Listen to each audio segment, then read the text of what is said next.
ハロー YouTube。今回は2回目の動画投稿になります。前回の第1回目のもみじの挿し木を庭にした、枝の1週間後の様子ですね。でその状況をちょっと撮影してみました。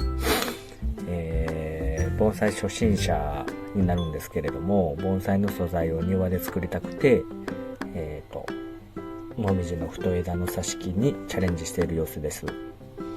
で挿し木をして、庭の地面に植えて1週間後の様子になるんですけれども、葉っぱはこのように全て枯れているような状況です。で、手でこういう風につまむとスルッと葉っぱがもう取れますので、ハサミとか特にいらないような感じですね。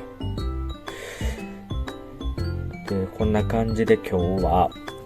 葉っぱをもう、むしり取っていこうかなっていう感じなんですけど、今見えてるものがもみじの種なんですかね。これは先っぽについてる、葉っぱと一緒にそのもみじの種も同じようにできてたような状況なんですけど、これも全てもう種も葉っぱも丸ごと取っちゃおうかなっていう感じですね。で、まずそのもみじの挿し木とか、もみじに限らずなんですけど、挿し木するときは、枝や葉を事前にカットしてもう落としてしまって、地面ないしは鉢に植えるっていう感じで、教科書やネットの情報とか動画とかで勉強すると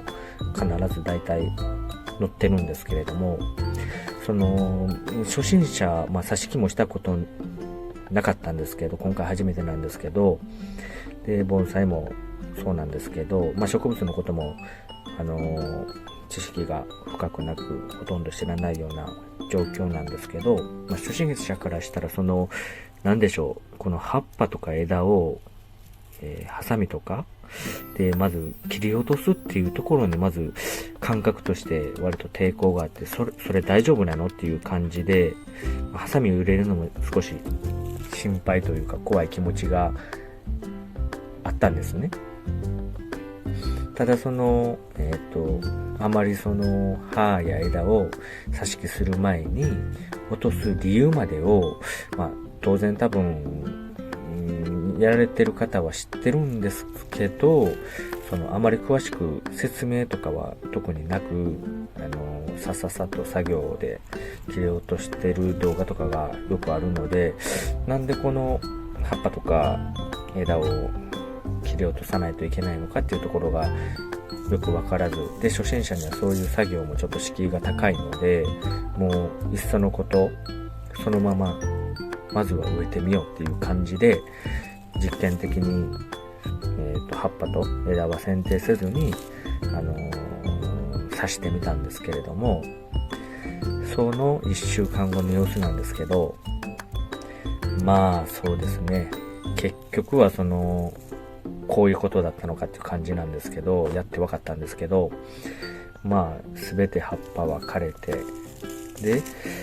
あとは結局枯れた葉っぱをこういう風に結局は取らないといけないっていう作業に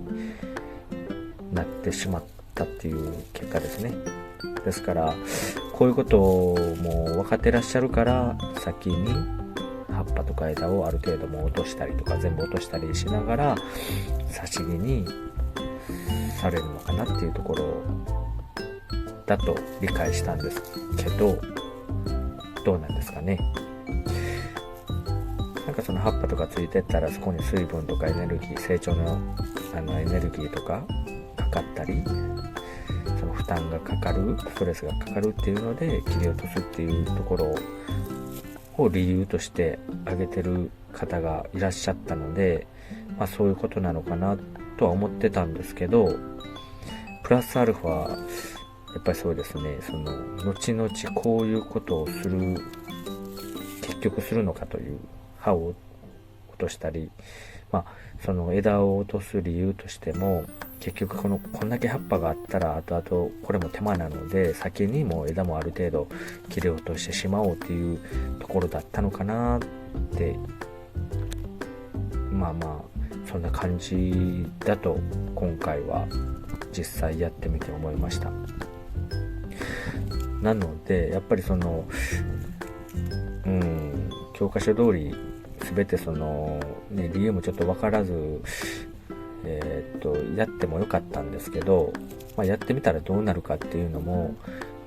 好奇心として知りたかったので、今回は、初心者が初心者目線でやってみたっていう感じの実験になりました。それにしても多いですね。スルスルと。葉っぱは簡単にもう手でつまんだら取れていくんで、作業としてはそんなにはこんだけ葉っぱがあってもかからないんですけど、やっぱり作業もそうなんですけど、うちの家はお隣さんとかがいらっしゃるので、こういう葉っぱがたくさん枝に刺さっててね、風が吹いてお隣さんの敷地にたくさん葉っぱが行くっていうことも、お隣さんが横の敷地の方がコンクリートとか引いてらっしゃるご自宅なので、ちょっと迷惑もかけれないなっていうところもあるので、もうとにかくできるだけそういうところも気を使いながら、もう葉っぱを先に風飛ばないように、準備しておこうという感じで今頑張って撮ってます。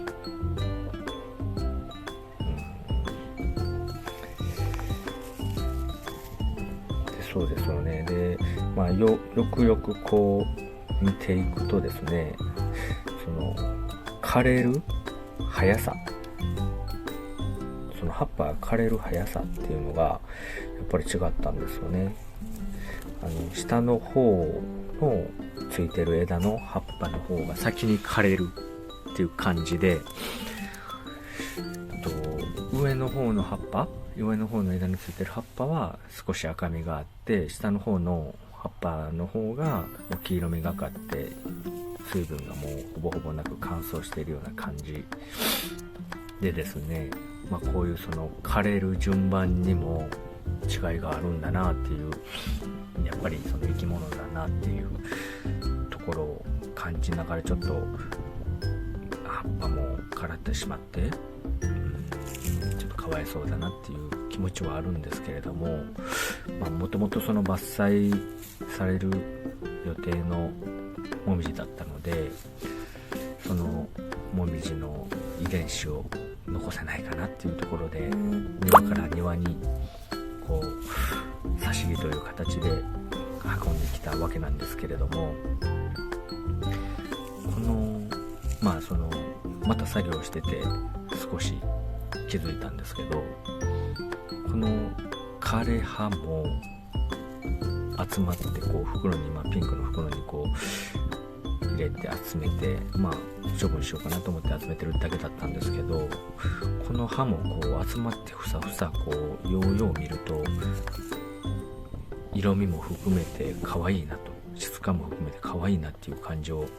少しずつ触ると愛着が湧いてきたみたいな感じなんですけど、ふわふわとして気持ちいい感じなので、何か面白いことに使えないかなとか、そういう感じで思います。でこの種とかも、こんだけね、袋の中にたくさん集まってるので、また欲しい人がいらっしゃれば分けてあげたいなとか、いらっしゃるのであればなんですけど、そう少し置いておこうかなっていう感じで今のとこ思って作業してます。それにしてもスルッと抜けてますね。気持ちいいぐらい。でもやっぱり最初にね切って、かわいそうですけど、剪定して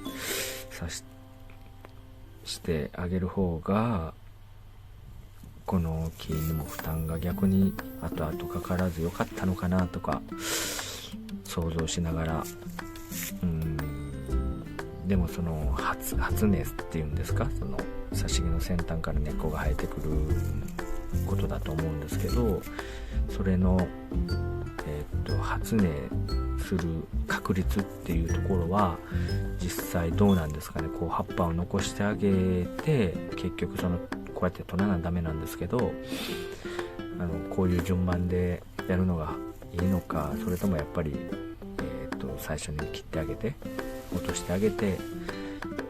植えてあげる方が発根する確率が高いのか、そこら辺の実験をされた方は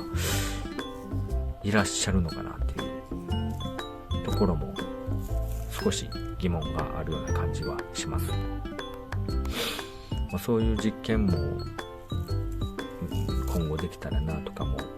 思いながら、ただもう初心者なんで、そういうその比較実験とかではなく、そのやってね、やったことで発見して学ぶっていうことぐらいしかちょっと今は余裕がないんですけれども、そういう報告をできて共有できたらなとは思ってます。そうですね。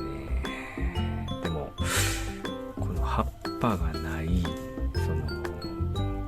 正直その枝だけの状況っていうのも好きなんですよね、僕は。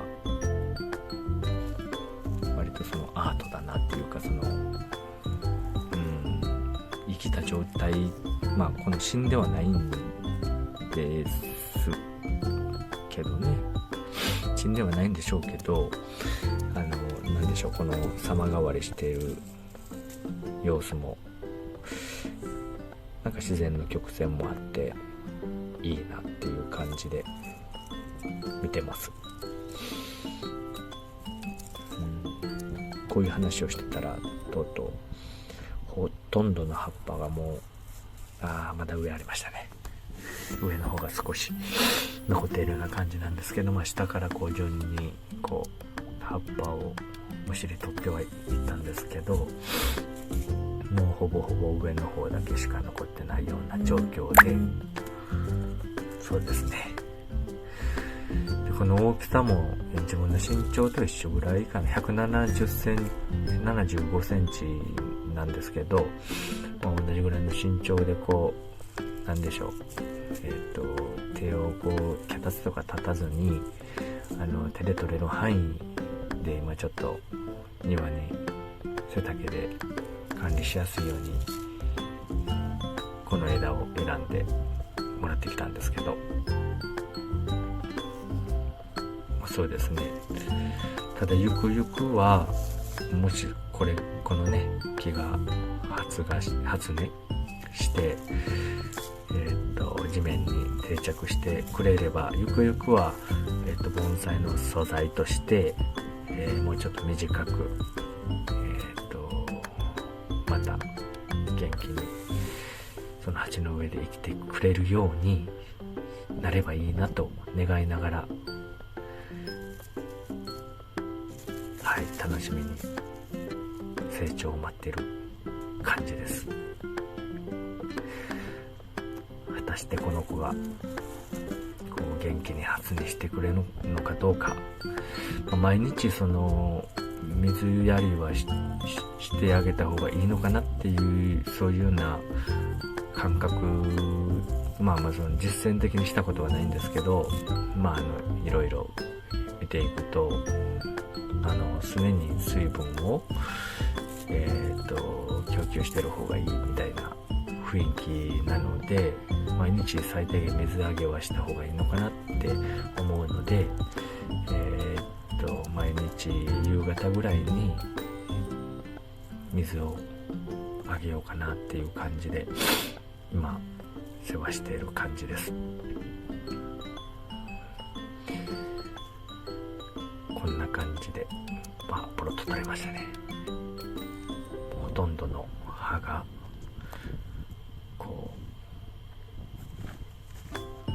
むしり取られて、綺麗ですね。やっぱりこう見るとビニールの透明のビニールの中の葉っぱもいいですよね。その色もこういろんな深みがあるというか、単色ではないのでいろんなグラデーションがあって、こう混ざり合ったら綺麗なって、枯れた葉っぱも綺麗だなっていう思いました。